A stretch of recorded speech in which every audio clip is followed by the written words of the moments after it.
Good afternoon, ladies and gentlemen, and welcome to the Sherrod Show. I'm your host, Sherrod. Hope you're having a wonderful Wednesday, ladies and gentlemen. I know I am. I'm excited. I don't know if you are ready to laugh. I know I am, ladies and gentlemen. We have a gentleman that's on the show.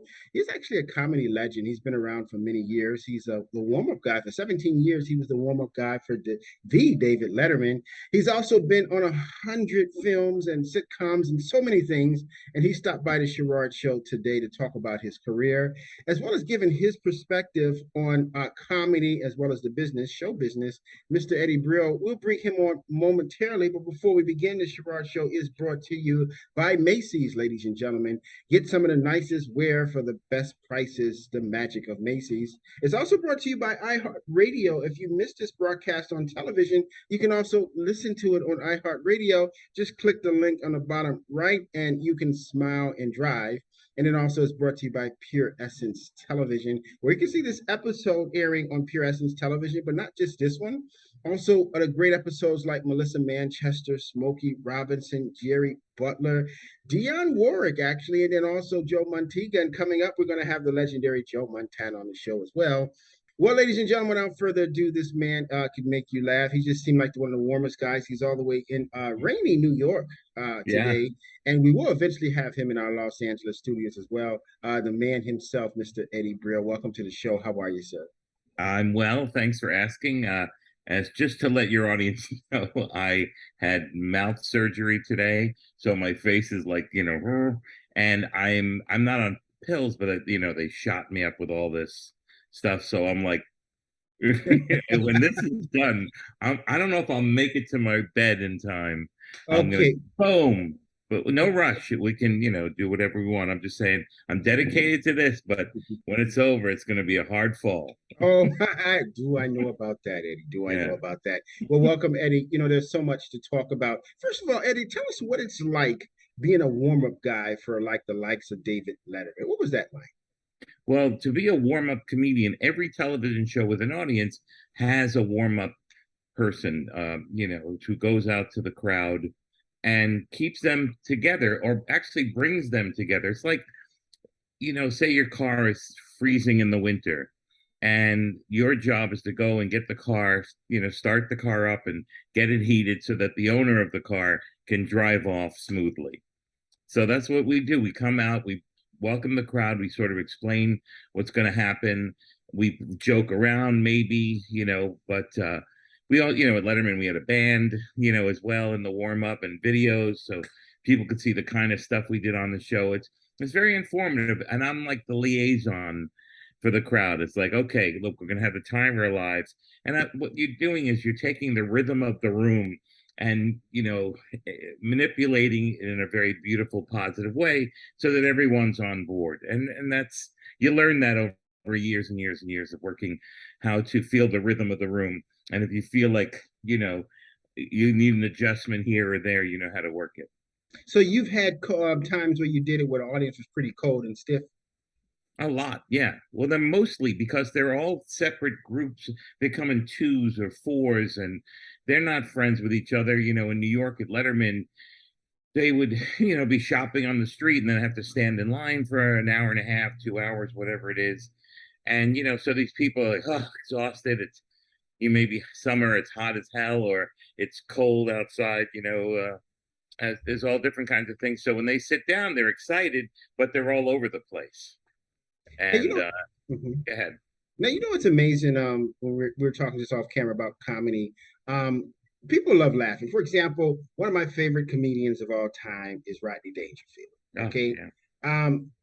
We were speaking about Don Rickles and Dean Martin and stuff, and I'll speak about them in a moment, and I want to hear your take. But what to you made Rodney Dangerfield one of the funniest men ever for Well, your in first your of opinion? all, he's one of the most he was one of the most generous people. He, especially for comedians, he loved comedians. He loved helping them. If you remember the Rodney Dangerfield comedy specials from his club back in the day, and he was always very generous with his time. If you joked with you, you on his level, he played with you. He poked at you. It was always good. But he had this incredible rhythm, and he created this sort of character because I mean, it's not a it's a human character, but it's kind of funny and silly. And he had a certain kind of joke where he was like the sad sack, and it was very, very marketable. Plus, but he was just perfect. It was who he was. That the most authentic, like the great comedians like Pryor and Carlin and Lily Tomlin, they're just their authentic selves, and that warmth is part of the layers that come out with them. Dangerfield had that, feel bad for me. Hey, that kind of thing.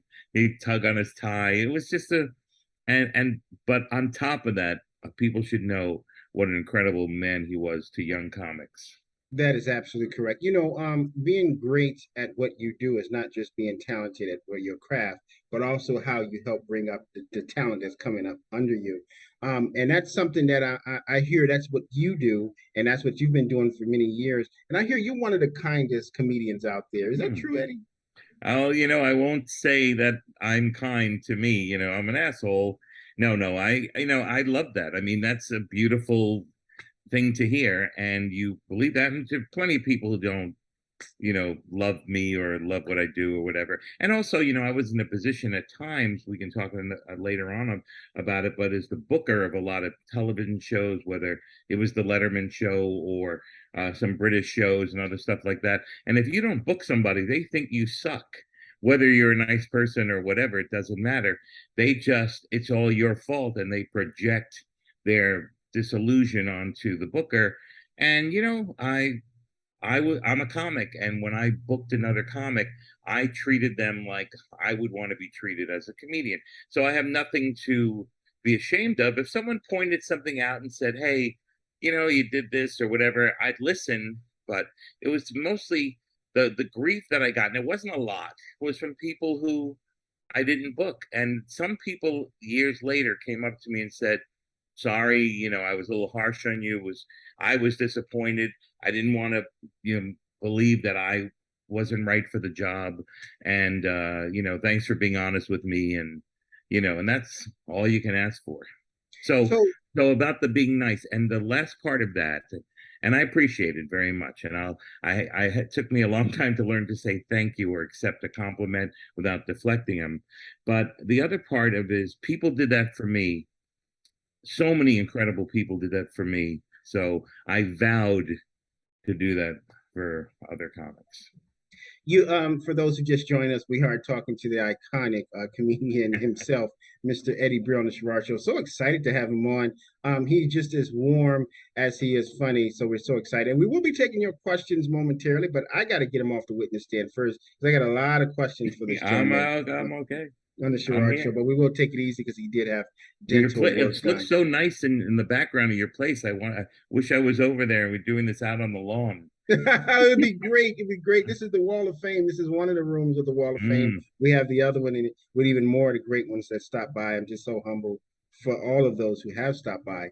Now, you were mentioning, and the world may not know this, but you were a talent coordinator, as you just mentioned, a booker as well. Now, what was that like in terms of booking talent, but also being the talent? Well, Buddy Hackett had this line that he said, "The one thing about comedians, they know what it's like to walk the last 30 feet." And that was his quote, meaning like anyone could produce a comedian show or whatever, but the comedian is the one who walked those last 30 feet to the microphone and no one knows what that's like unless you've done it. And it's the most addictive drug in the world as well. It's a beautiful, powerful, lovely aphrodisiac to be able to do that. So but back to your question, I started running. I was a comedian. I did sketch and stand up when I was in college in the late 70s, early 80s, and then I quit.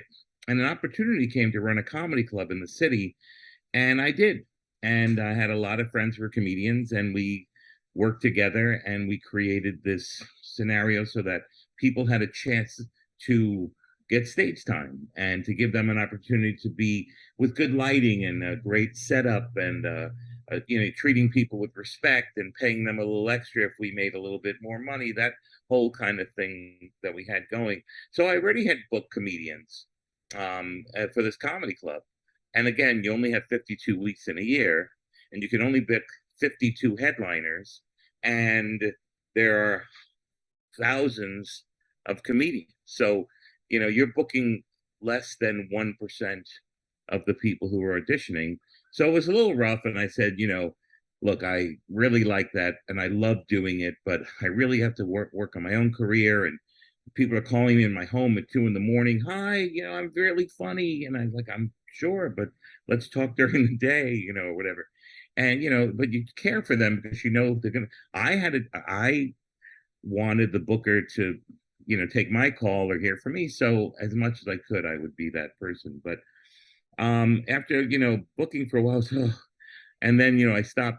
And then I started booking the Letterman show. It just fell into my lap. The woman who, Zoe Friedman, Bud Friedman of the Improv's daughter, she's a, brilliant, amazing producer and great friend as well. And she booked the comics on the show. Then she got this highfalutin job running Comedy Central or something like that, and she had to go. And I was there, hey, then they asked me if I would do it. I had booking experience, and it was really intense because you're in that game where you bring everything to that highest level. You're the guy who was the camera two is actually the one in the front on Dave. He was Walter Cronkite's cameraman.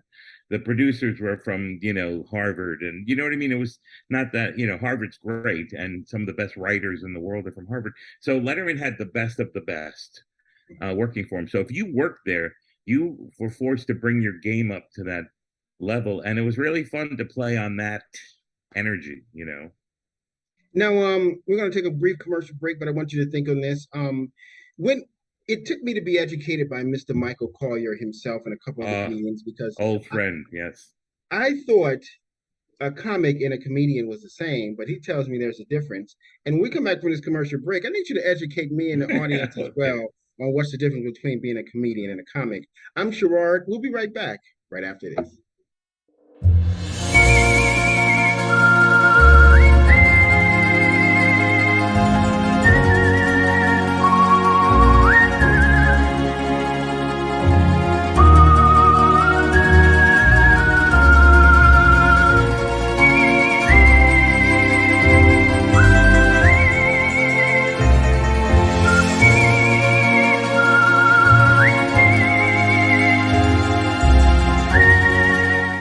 And welcome back, ladies and gentlemen, to the Sherrod Show. I'm your host, Sherrod, for our Wednesday conversation with the man himself, iconic comedian, Mr. Eddie Brill, stopping by the Sherrod Show. We were talking about some juicy stuff in our last segment. If you missed it. And before we went to commercial break, I had a question for him. My question was, what is the difference between being a comedian and a comic? Take it away, Eddie. Well, you said Michael Collier, who was one of my oldest friends. We've known each other since the beginning of time, and always a brilliant comic, great guy. So but I mean, it's weird because you can find a difference if you really want to look for a comedian. Is what I do. I'm a stand-up comedian. I go on stage. I make observations. I tell stories. That I'm a comedian. A comic is someone. It's a little more limited, being a sort of comic. But everyone has different names for it. But names do not matter. I don't care. Call me a comic. Call me a comedian. Just call me. Just get on the phone and call me. For God's sakes, pick up the no, I don't think there's people have said what the differences are. It's, words are only the costumes of intention. That's what I believe. Like you can call something like you could use any language on this show. Is that correct? We're children Like, are watching. okay. Like if you're going to the bathroom and you say on television, God, I have all this crap that's around, honey. You could say that on television, but with kids around, the S word, you Mm-hmm. can't say that. But it's the same thing. It's the same meaning. It's just different letters, and it's a word. Like all these kinds. It doesn't make any sense that people put value on words. It's the intention that. So comic comedian, I I love you, Michael, but and I'm sure you have a great explanation, but you know, Well, we just appreciate just call me. We appreciate you answering that. Now, Eddie, let's talk about what true humor is, and going back into the golden ages of comedy. We were mentioning, I was talking about Dean Martin's Celebrity Roast. Um, the reason I don't know what the reason why it was so great and it went for so many years. I'll give you my take. My take was because it was doggone funny and it was making fun of someone without really abusing them, and it was Right. just how cleverly it was done. What did you enjoy most about Dean Martin's Celebrity Roast? Well, they were all genius comedians, and then you'd have Dionne Warwick. You know what I mean? It was just great, and of course, people were writing jokes for Dionne, but you'd have non-comedians on it as well. But you had some of the best comedians in the world on those shows, especially Foster Brooks, who made me laugh really, really hard. He was Rickles, the drunk, right? yeah, he was the fake drug. Which who knows if he'd be able to be that character these days with Mhm, the woke police. mhm. But I still laugh at stuff that I've heard before. But the interesting thing, comedy, the thread in most comedy is honesty and vulnerability. And what they were doing at that roast was really just poking fun of, the sort of characters they are. Dean Martin wasn't really drunk all the time, but they're doing drunk jokes on him, making fun, it's really playful. And it's fun to take people who are on a high pedestal like these celebrities who we create these pedestals for them. It's kind of fun to see them take the joke because like you can be all this, like I'm cool, I'm macho, I'm all this, but when it comes down to it, we're all nerds. We're trying to pretend to be we're cool. I mean, some people are just cool, like like we could like Sly and the Family Stone. He's just cool, but deep down inside, he's probably off camera crying or some kind of vulnerability in there. Mhm, mhm.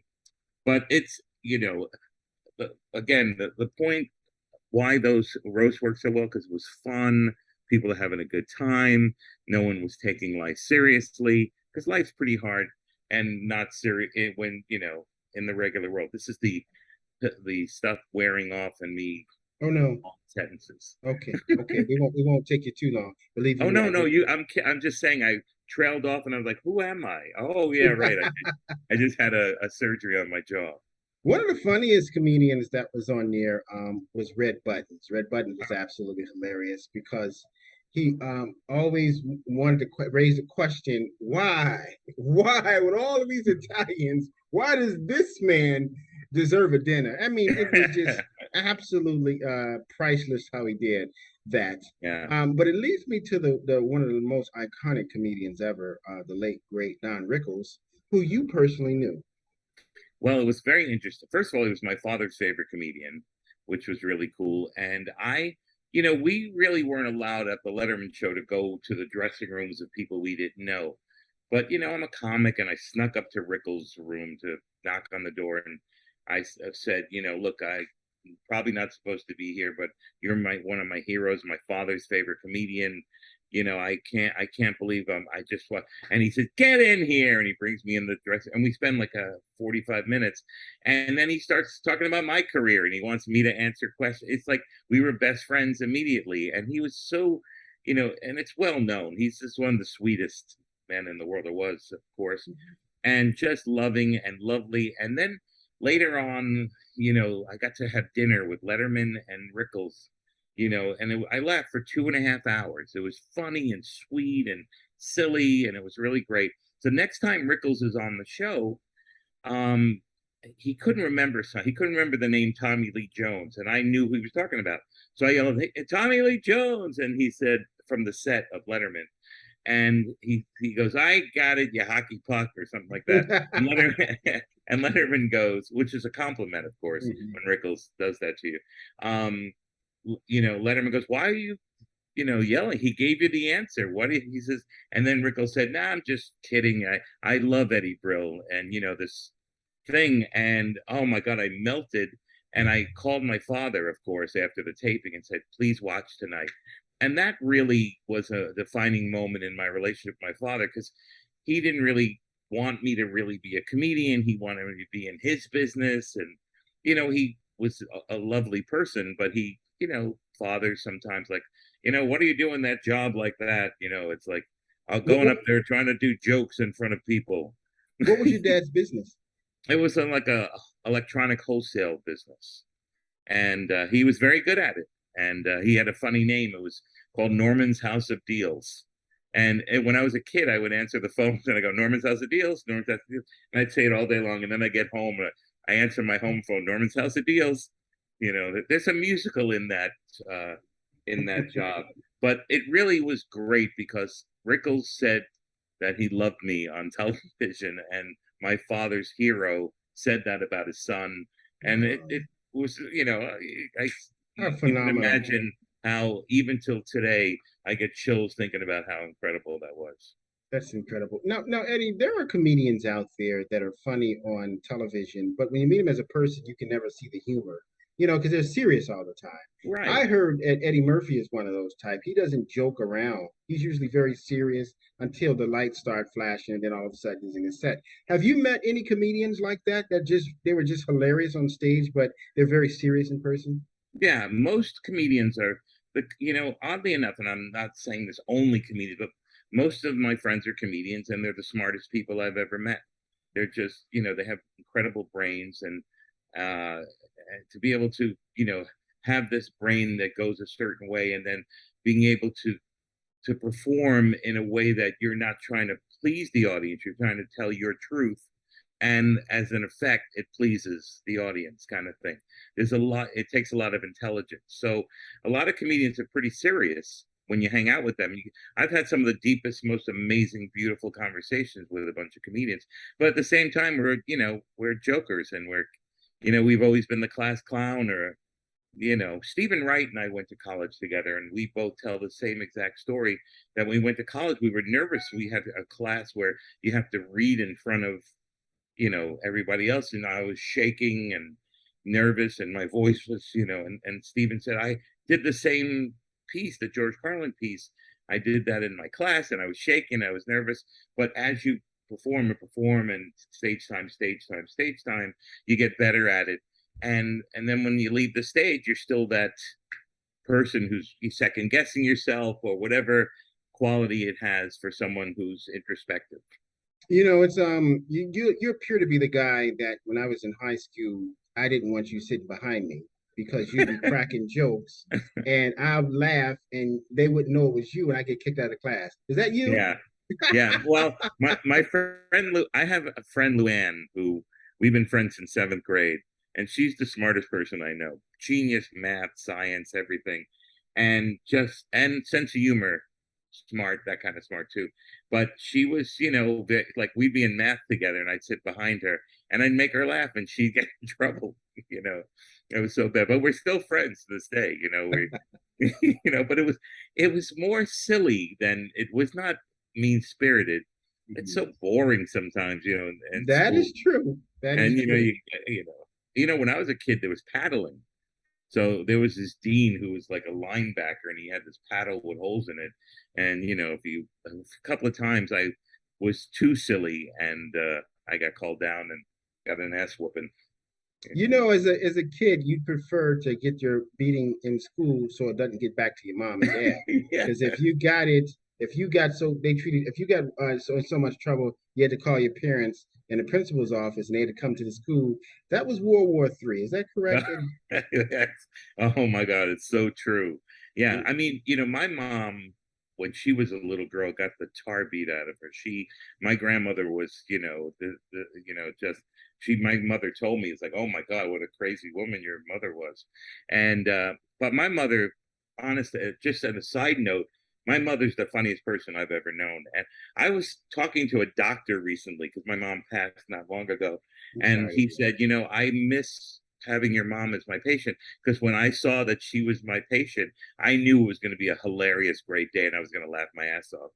Um, so my mother was like, she was, comes from that violence, and she was a little, she was pretty tough. She was a baseball player too, and she knew what she was doing. But luckily, she evolved. That's a topic that I like to talk about. She used to be, like, from her childhood, she was beaten up and, all this stuff. And then she evolved, her feelings about the world and, religion and God and all these other things came, more into a bigger, lovelier package because she evolved. It's, it's like when Kevin Hart was going to be do the Academy Awards. And Kevin Hart not only is the nicest guy you'll ever meet, is one of the most talented human beings in the history of the world. And he made some homophobic, childish mistakes early in his career. But we shouldn't be announcing that and roasting him for doing that. Since then he realizes that was ridiculous. He's evolved into this incredible human being, and that's what we should be celebrating as a society.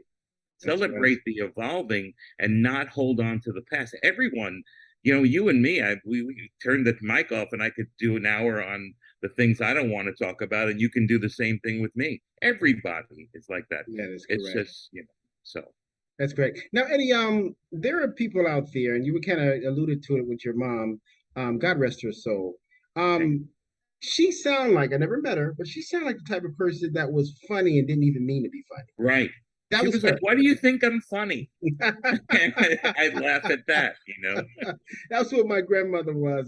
We called her Big Mama. She was funny, and my sister would be crying, laughing, and we like, she'd be like, "Why are you laughing?" But she was just funny and did not even know it. And she didn't Well, know it. ladies and I don't know if you have the same thing. I had friends of mine who never did stand up or never did acting or comedy, who were much funnier than me and my friends, other friends. yes, they just being around them, you're in stitches, and they didn't even know why. It's just the Yeah. circumstances and situations. Well, ladies and gentlemen, it's time for our questions. We have audience questions from Mr. Eddie Brill. All right. They're lining up. We only have time for three, but we can definitely we'll get his information if you want to email him your question as well. Yeah. This is from Philip. This is Philip from New Jersey. He said, Eddie, I've always been a fan of yours. You're one of the most hilarious guys. I've even That's seen very you in nice. person before. His question is, do you still get nervous before you go on stage when you're performing? I don't get nervous. I think maybe 1 in 100 times I might get nervous because I get in my head, but that rarely happens. What I do get is adrenaline, and that adrenaline, I have to control it in a way because I'm so excited. And there's also, you don't know what's going to happen. There's, you might plan stuff, but that old thing where man plans and God laughs. It's the same thing on stage. You bring a plan, you bring an opening joke, and then when on the walk to the stage, you change it, and then when whatever happens, happens. Mm-hmm. But yeah, yeah, I don't really get nervous. I love it so much. I've been at it in a row for 38 years, and you just get better every year. It's the one of the few jobs that the older you get, the more you do it, the better you really are. So that's why Rickles and George Burns and Phyllis Diller and all of them kept doing stand up in their 90s and to 100 because they were brilliant all the way through. Hey, man. Good. Very good. I appreciate your question, Philip. This question Thanks, is Philip. from And I'm going to Meredith. be in Jersey, Philip, if you can hear this now, this Friday night in Oakland, New Jersey. I've never been there. It's a place called Portobello. And my son's a stand up, and the Oh, two of us were working together that night. So if you're in Oakland, New Jersey, my friend, Philip, come say hello. come say hello, Philip, and say you saw him on a Sherrod show. Very good. Yes, This next question is from Meredith. This is from Meredith. She's from Salt Lake City, Utah. She I love said, it there. oh my, hello, Eddie. You've always been one of her favorite comedians. Her question is, Sharon was asking or talking about your favorite comedians. Is it Don Rickles or what is your list of your favorite top comedians, top three? The top two for me was Pryor and Carlin, Richard Pryor, George Carlin. They Richard Pryor, the greatest storyteller, one of the greatest actors of all time. When he wrote Blazing Saddles, I mean, he's this amazing man, and I saw him live a lot. I got to bring him on stage one night at the Comedy Store. It was a thrill. But Carlin was, when I saw him on television, I said, "Oh my God, that's how I think like that," with wordplay and all this kind of stuff. and then it's really hard to pick your favorites. I mean, Lily Tomlin is a different kind of comedian, and Jonathan Winters is a different kind of comedian. But I love them too. And here's an interesting thing: my favorite comic today, other than like Chappelle, who's just a genius, and is Paula Poundstone. If you ever get a Oh, chance to see wow. Paula Poundstone live, she's the best comic I've ever seen live, Oh, and she wow. just gets better and better. So there's a little bit of but to me, Pryor and Carlin are 1 and 1A. Very good. We Thank you, appreciate you, Meredith. Meredith. We have time for one more question. This is from Mary. This is from Mary. She is from Chicago. She's saying, "I'm so Yay. glad that Gerard has Eddie on the show. I've always wanted him to be on the show." Her question is, she does stand-up comedy, but she wanted to know, when do you know to be able to when do you know that you're doing the right material, and when do you know when you need to try something else? Well, it's interesting. It's when you become your most, there's a great statement or a great little thing I had heard thing. They were asking Michelangelo when he was making the statue of David how he was able to make this amazing statue out of this marble. And he said, I just chipped away at the pieces that weren't him, which is pretty cool, right? I love that. And it's amazing. Well, this is the same with comedy. The more you are become yourself, vulnerable and honest and playful, then you start realizing, and you chip away at the stuff that you because at the beginning, 99% of us, including myself, we act like a comedian at the beginning. I acted like George Carlin. My rhythm's like, and how did this happen? Because it's a buffalo. You do the rhythm of the person you love.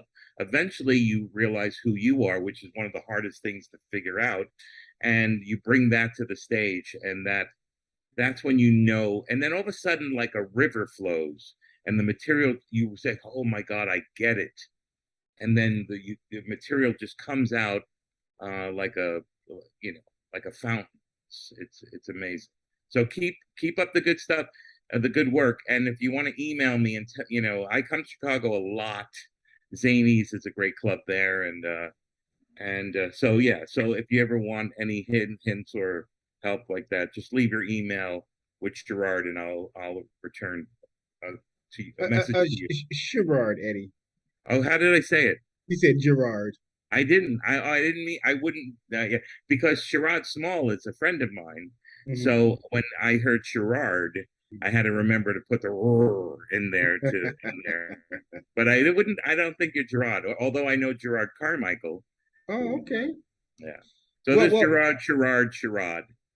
yeah, Gerard. Thank you. I appreciate that, and I appreciate all you all's questions as well. What is your email address, Eddie, that It's they can reach out to it's you?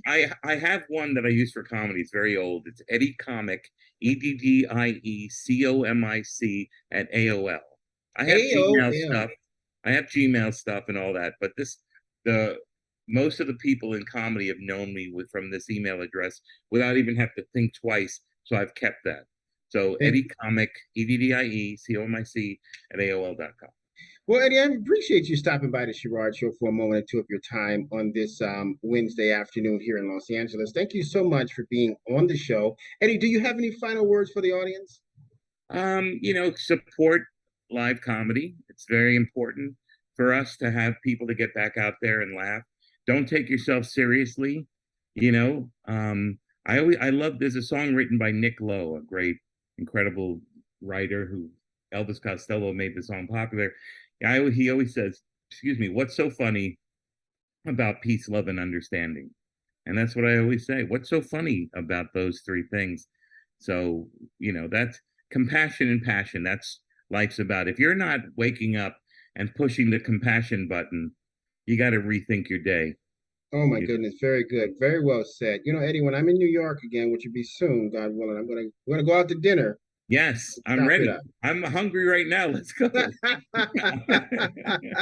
Thank you get so much for we'll stopping get by. Michael. We'll get everyone to come along with us. It's such a pleasure. I'm really glad this worked out. Likewise as well, Eddie. And stay tuned for our next episode of the Sherrod Show, where the lovely Dionne Warwick is going to be stopping by the show, talking about still touring at almost 80ish years old, and she's still doing her thing. We're so thankful as well. Make sure you keep it locked on Pure Essence Television as well as Tubi TV.